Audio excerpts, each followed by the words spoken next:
Public relationing کا فن غالباً بہت پرانا ہے، اور فرض کریں اگر یہ اتنا پرانا نہیں تو اسے ہونا چاہیے تھا۔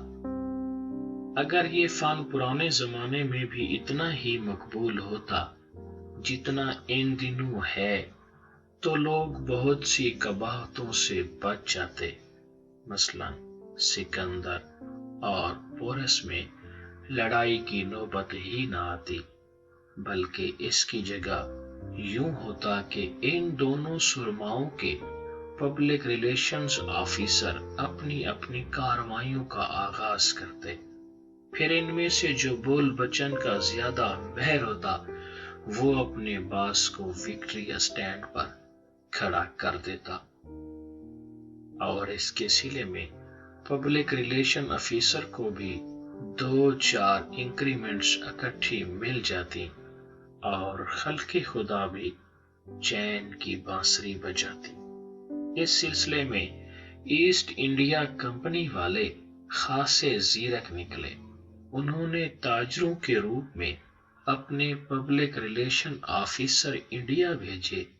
اس کے نتیجے میں کمپنی ہاضا نے رفتہ رفتہ پورے برِ صغیر کو اپنا سب آفس بنا لیا۔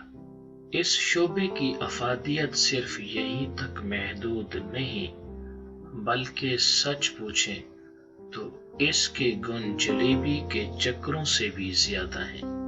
یہ اس فن سے نابلد ہونے یا اس کی افادیت سے کما حق کا ہو آگاہ نہ ہونے کا نتیجہ ہے کہ آج تاریخ کی بڑی بڑی شخصیتیں خام خواہ منہ پر کالک ملے ہمارے سامنے پیش ہوتی ہیں۔ مثلاً اعلیٰ حضرت چنگیز خان اور اعلیٰ حضرت ہلاکو خان کچھ ایسے برے بزرگ نہ تھے، بلکہ اصل صورتحال یہ ہے کہ بدقسمتی سے انہیں اچھے پبلک ریلیشنز آفیسر نہ مل سکے۔ اگر انہوں نے اس شعبے میں بہتر لوگ بھرتی کیے ہوتے تو آج تاریخ کے اوراق میں ان کا ذکر سنہری حروف میں درج ہوتا۔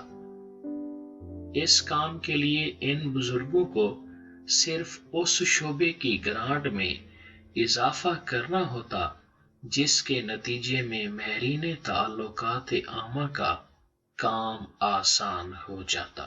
وہ اپنے گھروں پر بڑی بڑی پارٹیاں دیتے جن میں اس زمانے کے علماء، فضلاء، صلحاء، مورخ، دانشور، ادیب اور شاعر شریک ہوتے۔ اس دور کے تذکرہ نگار ان محفلوں کو رونق بخشتے۔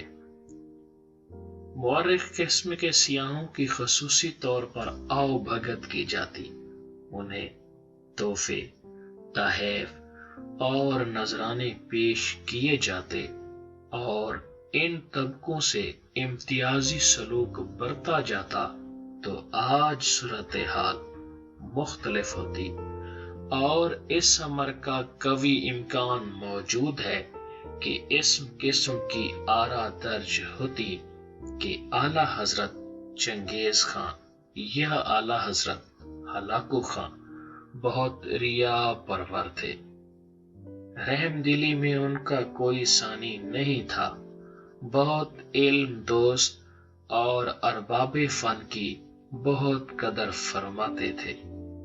اس امر کا امکان بھی موجود ہے کہ پرانے مخطوطوں میں سے اس دور کے نامی گرامی شعراء کی مدحیہ نظمیں ان کی شان میں مل جاتی، جس سے ان لوگوں کا منہ کالا ہوتا جو آج تاریخ کی کالک ان بزرگوں کے چہروں پر مل کر خوش ہوتے ہیں۔ اس دور کے پبلک ریلیشنز آفیسر اپنی اعلیٰ کارکردگی، لگن اور فرض شناسی کی بدولت صرف یہی نہیں بلکہ اس سے بھی بڑے کارنامے سر انجام دے سکتے تھے۔ مثلا کئی بادشاہوں کے متعلق اس طرح کی باتیں معلوم ہوئی ہیں کہ وہ دن کو امور سلطنت انجام دیتے تھے اور رات کو ٹوپیاں سی کر بازار میں فروخت کر کے اپنی روزی کماتے تھے۔ کچھ مغل بادشاہوں کے بارے میں پتہ چلا ہے کہ وہ ساری رات بھیس بدل کر گلیوں، محلوں اور بازاروں میں گھومتے تھے اور اپنی رعایا کا حال معلوم کرتے تھے۔ کچھ ایسے بھی تھے جنہوں نے ساری عمر اپنی رعایا کے لیے تیار شدہ فلاح و بہبود کے منصوبوں پر عمل درآمد میں صرف کر دی، اور ظاہر ہے یہ سب کام بادشاہوں کے کرنے کے تو نہیں ہے۔ ان بیچاروں کو اتنی مشقت محض پبلک ریلیشنز آفیسروں کی عدم موجودگی یا ان کی نااہلی کی وجہ سے اٹھانا پڑی۔ اگر انہوں نے محنتی، فرض شناس اور اپنے کام کے ماہر تعلقات عامہ کے افسروں کی خدمات حاصل کی ہوتی تو بادشاہ اپنی زندگی بادشاہوں کی طرح سے گزار سکتے تھے، اور جو نیک نامی انہیں عیش و عشرت کی قربانی دے کر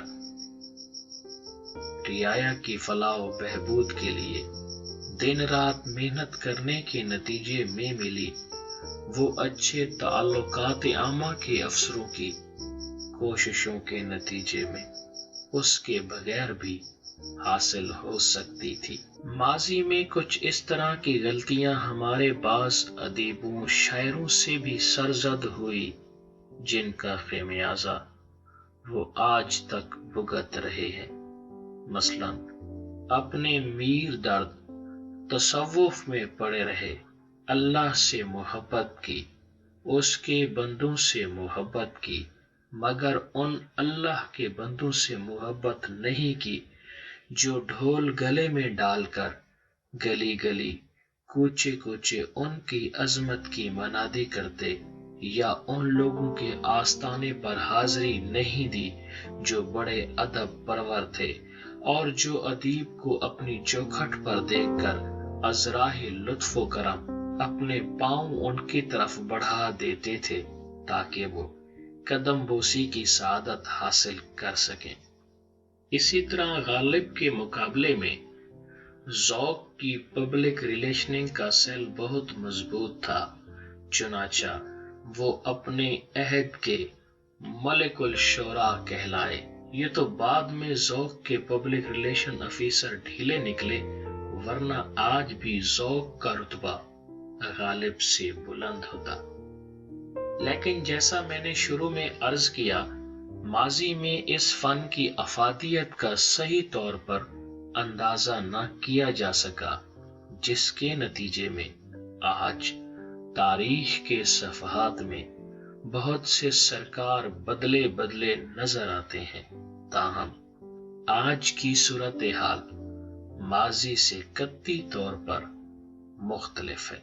اب حکومتوں کو تو چھوڑیے، کوئی شعبہ ایسا نہیں ہے جہاں پبلک ریلیشن آفیسر اپنی پوری افادیت کے ساتھ موجود نہ ہو، بلکہ شعبوں کو چھوڑیے، کوئی اہم شخصیت ایسی نہیں جس کے ایک یا ایک سے زیادہ پبلک ریلیشن آفیسر نہ ہوں۔ اب تو یہ علم باقاعدہ سائنسی بنیادوں پر استوار ہے، یونیورسٹیوں میں پڑھایا جاتا ہے، اس میں ایم اے کیا جاتا ہے، اس پر پی ایچ ڈی کی ڈگری ملتی ہے۔